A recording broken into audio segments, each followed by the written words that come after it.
returning to the 1927-28 quest of the pilgrim to whom the chapter title refers, and as press accounts of that time described him, we can review his lonely pilgrimage from the Cardinal's Brighton mansion.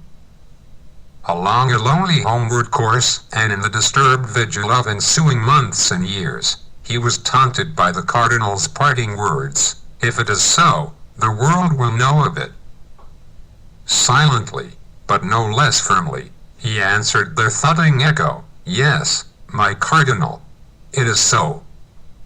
And, by God, the world will know of it through my telling.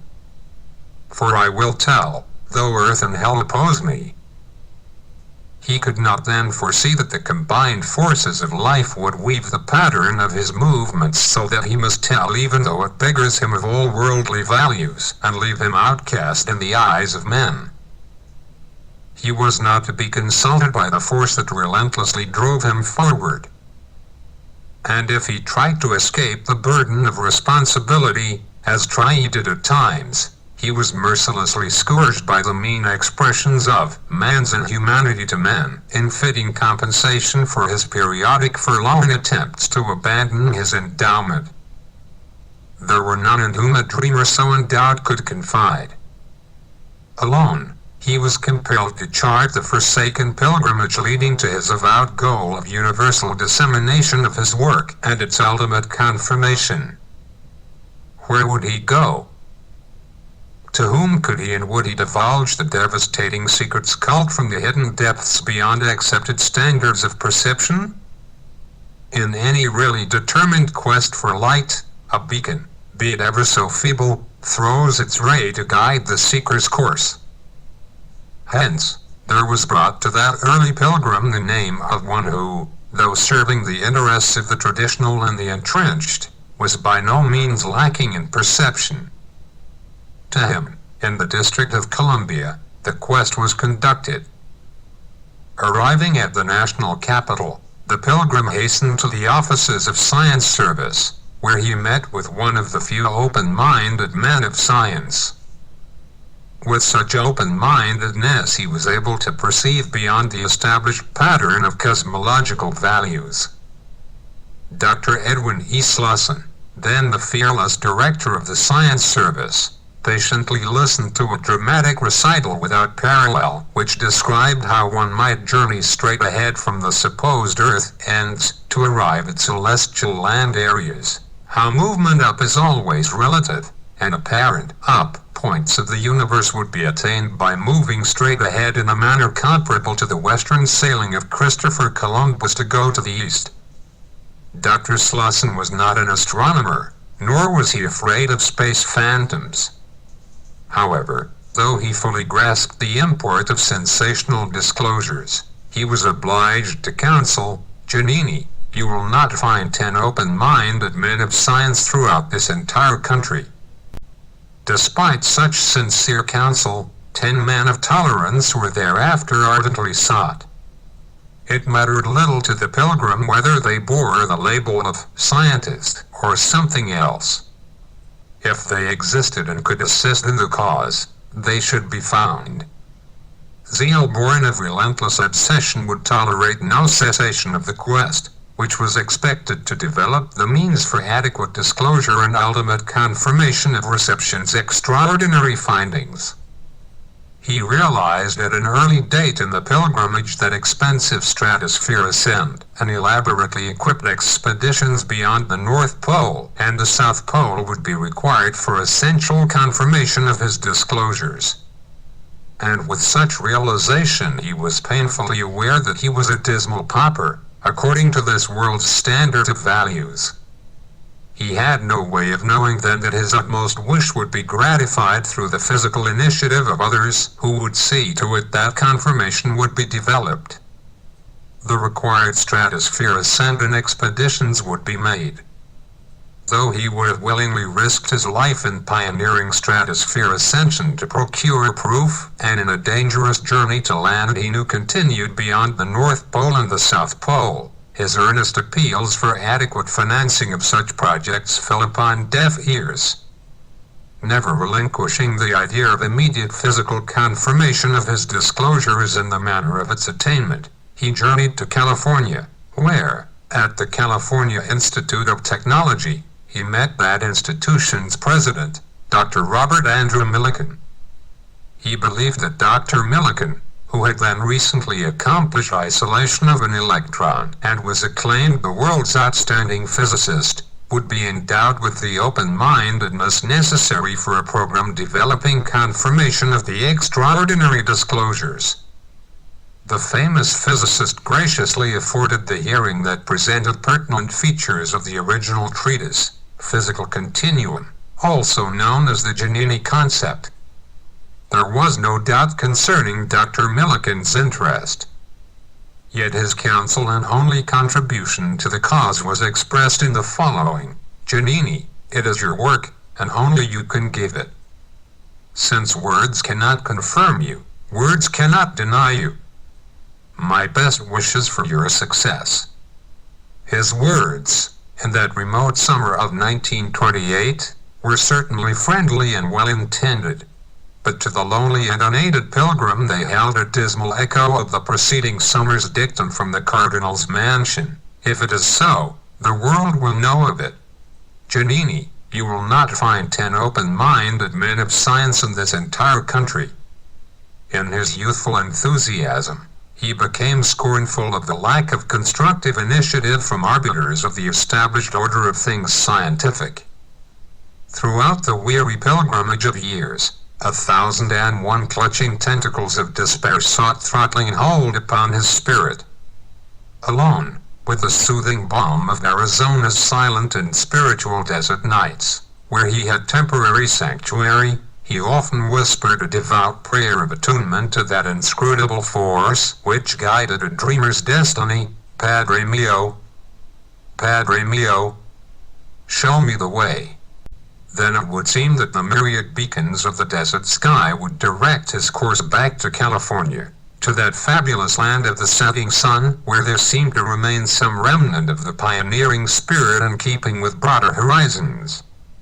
There, where miracles of nature's vast performance tax credulity, it was believed there might be less of that finely developed cynicism infesting eastern metropolises, whose lights had fled, whose garlands dead, and where dreams had been long verboten. It was hoped there might be found the sordid but necessary means for dreams' fulfillment through the cooperation of the master financier, Amadeo Peter Giannini, who had then recently endowed the Giannini Agricultural Foundation at the University of California with $2.5 million. Whatever his hopes may have been, it was enough that the land of the Golden Gate had beckoned. The pilgrim proceeded to San Francisco. Then, in a rapid series of events during the remainder of 1928, his work was expounded before faculty members of the University of California at Berkeley, at Santa Clara University in Santa Clara's bountiful Valley of Orchards, at the San Jose State Teachers College, at the United States Naval Observatory on Mare Island, and at the Archbishop Edward Hanna presided. Little time was lost in an itinerary that subsequently took him to Los Angeles, where his treatise Physical Continuum harshly invaded the University of Southern California and the University of California at Los Angeles. It was later heard by prominent representatives of the Hearst organization, who were then preparing for the historical Hearst-Wilkins Antarctic expedition of 1928. His unquenchable ardor was manifested in every quarter where his cause might be advanced. He was heard in restricted academic circles as well as in weekly lectures from Los Angeles radio station KFL.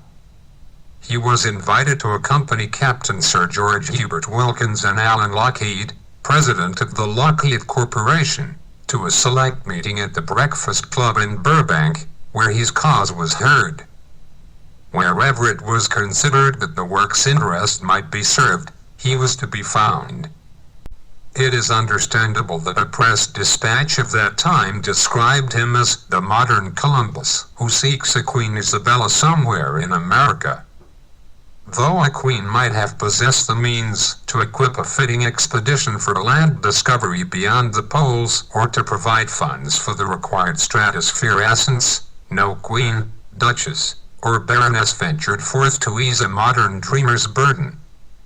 It appeared that modern queens and lesser members of nobility were too sophisticated to be intrigued by a dreamer's announcement of new worlds to conquer. However, the dreamer and the dream did not perish for want of queens, duchesses, or other noblewomen. It was evident that a more alert nobility was to be found in San Francisco, for it was there that a ranking member of the church nobility, in the person of Archbishop Edward Hanna, made possible a hearing of the Pilgrim's work by the faculty of the University of Santa Clara.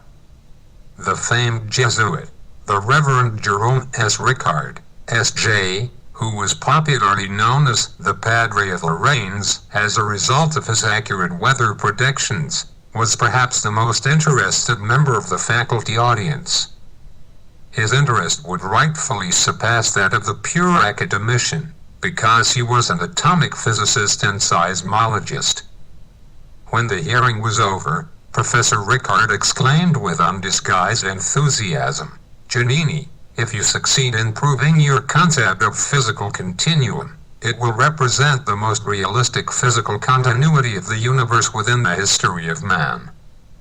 Professor Ricard's teachings held that there existed a constant play of energy between all assumed bodies and particles of the created universe whole. However, his dignified membership in the Order of Theorists adhering to the supposition of 1543 did not deny him discernment that the 400-year-old theory failed to provide an answer to the universe riddle. The San Francisco Call of that time featured an exclusive interview with the Pilgrim, whose extraordinary disclosures had been made at Santa Clara University. The press presentation contained the Pilgrim's photograph with that of the Australian explorer, Captain Sir George Hubert Wilkins. There was also a likeness of the ancient astronomer Copernicus, reproduced from an old woodcut. The feature dealt with Sir Hubert's then forthcoming Antarctic expedition to discover unknown land beyond the South Pole Point. Yet even that timely and most sensational presentation failed to bring forth a queen or a duchess, or even a lowly baroness, to lend oil for a dreamer's turbulent and engulfing waters of workaday application to his dream's dissemination. As there was a notable dearth of queens and their noble retinue, kings of finance and members of their noble American order were also in absentia. No subsidy was to be had from the famous banking house of Giannini, though its master, Amadeo Peter Giannini, had been given personal knowledge of the dream's import. However, it must in fairness be acknowledged that his friendly reception, and his expressed willingness to cooperate in other than a financial way, held a measure of aid which was perhaps greater than any financial disbursement for the cause. Nor was there any assistance from the vast storehouse of private funds for the express purpose of advancing science in all its branches, regardless of scope. The overlords of that storehouse expressed the utmost skepticism concerning the land which a dreamer knew existed. One of the few cooperative courtesies of the time was extended by the United States Navy, through its senior professor of mathematics who was also director of the U.S. Naval Observatory on Mare Island, California. He graciously permitted observations to be made with naval equipment. The more substantial and direct aid was then withheld by the Naval Research Bureau. There was an extravagance of indirect aid which was never anticipated. This volume attempts to describe the sensational accomplishment of record, since 1928, by the Navy's Technical and Explorative Divisions and the Naval Research Bureau. Though the interests mentioned here were perhaps rightfully reticent of openly assisting, in view of seemingly fantastic aspects of the physical continuum before confirmation, it was also rightful for their attitude to be resented by one who as yet had no awareness of the magnitude of his disclosures. To him, they were of utmost simplicity. Therefore, It may be that in the sublime, unfathomable order of things this particular dreamer was, even against his wish, safeguarded from the dangers attending his desired stratosphere ascent, and hoped for flights beyond the poles. Had he then possessed knowledge of coming events, he might not have considered it so imperative that he personally perform what he considered necessary for confirmation of his revolutionary disclosures. He lacked such knowledge, and the factor of personal safety never entered his calculations. He sought all possible understanding of balloon construction and operation, and he solicited the cost of balloon material for the stratosphere ascent he was positive would develop proof for his unorthodox claims. He determined the cost of stratospheric balloon equipment from the Thompson Balloon Company of Aurora, Illinois. He received the promise of Captain Ashley C. McKinley, U.S.N., retired, to pilot the ascent. Captain McKinley was then an aerial photographer who had been an expert naval balloonist. Then his earnest petition for necessary funds to procure equipment was denied by no fewer than 4 prominent millionaires to whom he had personally appealed and who had previously expressed intention to cooperate. Thus until 1935 he persisted in forlorn endeavor to have his own stratosphere ascent financed. At the Transamerica Corporation, in New York City, he again met with the famous A.P. Giannini, whose problems of the time left him unreceptive to the Stratosphere project. His devotion to the cause actuated a journey to the Chicago World's Fair, where he consulted with Dr. Frank Moulton, director of the Science Division, for Stratosphere ascension to be launched from Soldiers Field. However, it developed that Commander Settle, U.S.N., had already been assured of Chicago Daily News support for his stratosphere ascension. Therefore, the Pilgrim denied his own ascent, and fully convinced that Commander Settle would not achieve sufficient altitude for photographic proof, took advantage of every opportunity to influence others who were favored by organization financing and who might be able to procure requisite confirmation. It was with such in prospect that he arranged an invitation to inspect the Army Air Corps stratosphere ascension equipment at Wright Field, Dayton, Ohio. And it was there that he directed Captain Albert W. Stevens, USA, to achieve a 14-mile altitude if it was physically possible. He then knew that such altitude would be required for photographic confirmation of terrestrial skylight and the illusory globular and isolated appearance of any sky area photographed. In the case of polar expeditions to confirm his disclosure of then unknown land existed and extending beyond both pole points, it was considered imperative that some known explorer of polar areas be convinced of the reality of physical continuity. To that end he determined to present the subject to Captain Sir George Hubert Wilkins, who at that time, September 1928, was about to embark upon the Antarctic expedition sponsored by the Hearst newspaper interests.